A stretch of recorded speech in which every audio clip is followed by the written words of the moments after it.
Hello friends, welcome to my YouTube channel. आज हम प्रश्नावली 12.3 प्रश्न संख्या 7 को करते हैं। इससे पहले एक वीडियो आप लोगों ने नहीं देखा है तो mathsstudy.com पे प्लेलिस्ट से देख सकते हैं। चलिए इस वीडियो को शुरू करते हैं।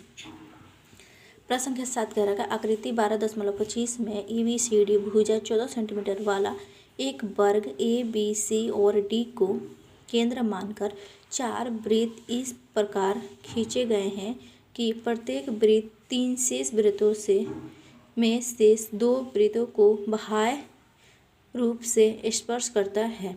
छायांकित भाग का क्षेत्रफल ज्ञात कीजिए। देखिए, ठीक है, ये कह रखा था ABCD क्या है हमारे पास 14 सेंटीमीटर हमें पता है, ठीक है। वर्ग है, वर्ग के चारों भुजाएं क्या होती हैं, बराबर होती हैं, तो हमारी चारों भुजा क्या होंगी 14 सेंटीमीटर, ठीक है। अब देखिए इसमें क्या रखा था ABCD को केंद्र मानकर, ठीक है, यानी कि इसे केंद्र मानकर एक वृत्त खींचा, इसे केंद्र मानकर एक वृत्त खींचा, इन चारों को खींचकर, और जो ये हैं वे क्या है एक दूसरे को स्पर्श कर रहे हैं। ये वाली वृत्त इसे स्पर्श कर रही है, ये वाला वृत्त इसे स्पर्श कर रही है, ये वाला वृत्त इसे, ये वाला इसे, ठीक है। ये क्या है एक दूसरे को स्पर्श कर रहे हैं।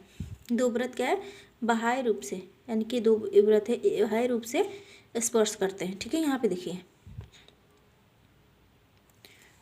ठीक है। अब कह रखा था छायांकित भाग का क्षेत्रफल, ठीक है। अब हमें वृत्त में नहीं देखना, सिर्फ हमें यहाँ पे देखिए, यहाँ पे एक चतुर्थांश दिखाई दे रहा है, ठीक है, यानी क्या यहाँ पे एक चतुर्थांश दिखाई दे रहा है, हमें इसका भाग निकालना है। यहाँ पे क्या हमारे पास 4 चतुर्थांश दिखाई दे रहे हैं, ठीक है, इसी से हम चलेंगे। अब हमारे पास जो वर्ग के है वो क्या है भुजा 14 सेंटीमीटर, तो इसका आधा है करेंगे तो क्या आएगा 7 सेंटीमीटर, ठीक है, यानी कि ये चारों चतुर्थांश क्या होंगे 700 सेंटीमीटर,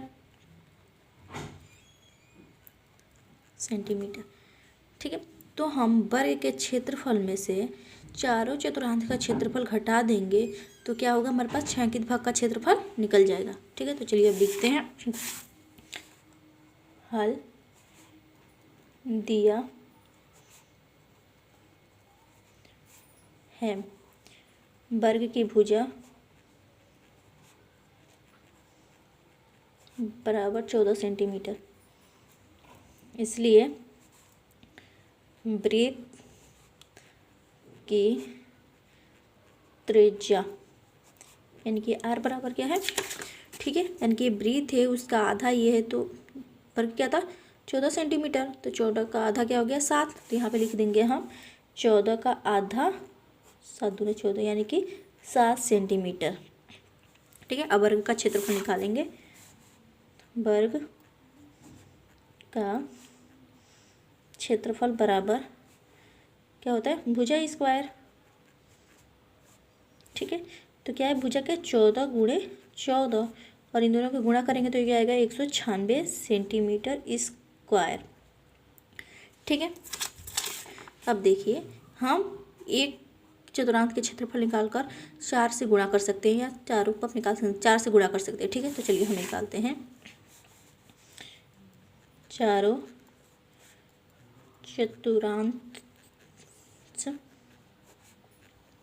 का क्षेत्रफल, ठीक है, 4 गुणे 1/4 गुणे पाई R स्क्वायर, ठीक है। अब देखिए हमें पता है कि है 90 360 डिग्री के को हम 4 से काटेंगे, 9/4 यहाँ पे कर सकते हैं, ठीक है।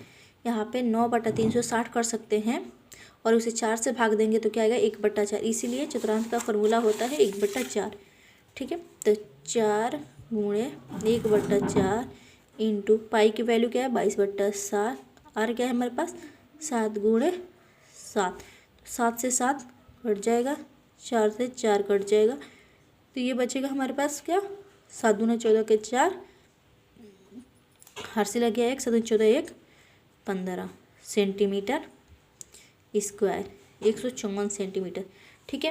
अब हमें क्या निकालना था छायांकित भाग का क्षेत्रफल, इसीलिए छायांकित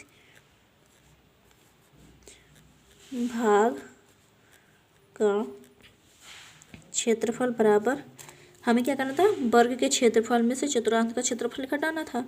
तो वर्ग क्या है हमारे पास, 196 माइनस के 154 सेंटीमीटर स्क्वायर बराबर, ठीक है। अब 6 में से 4 गया 2, 9 में से 5 गया 4 और 1 से 1 कट जाएगा, यानी कि 42 सेंटीमीटर स्क्वायर। यही हमारा फाइनल आंसर है। आई होप आपको ये वीडियो समझ में आई हो। चलिए मिलते हैं नेक्स्ट वीडियो में, तब तक के लिए बाय बाय। वीडियो में कोई डाउट है तो आप कमेंट करके बता सकते हैं। अगर चैनल पर नए हैं तो चैनल को सब्सक्राइब करके वीडियो को ज़्यादा से ज़्यादा शेयर कीजिए।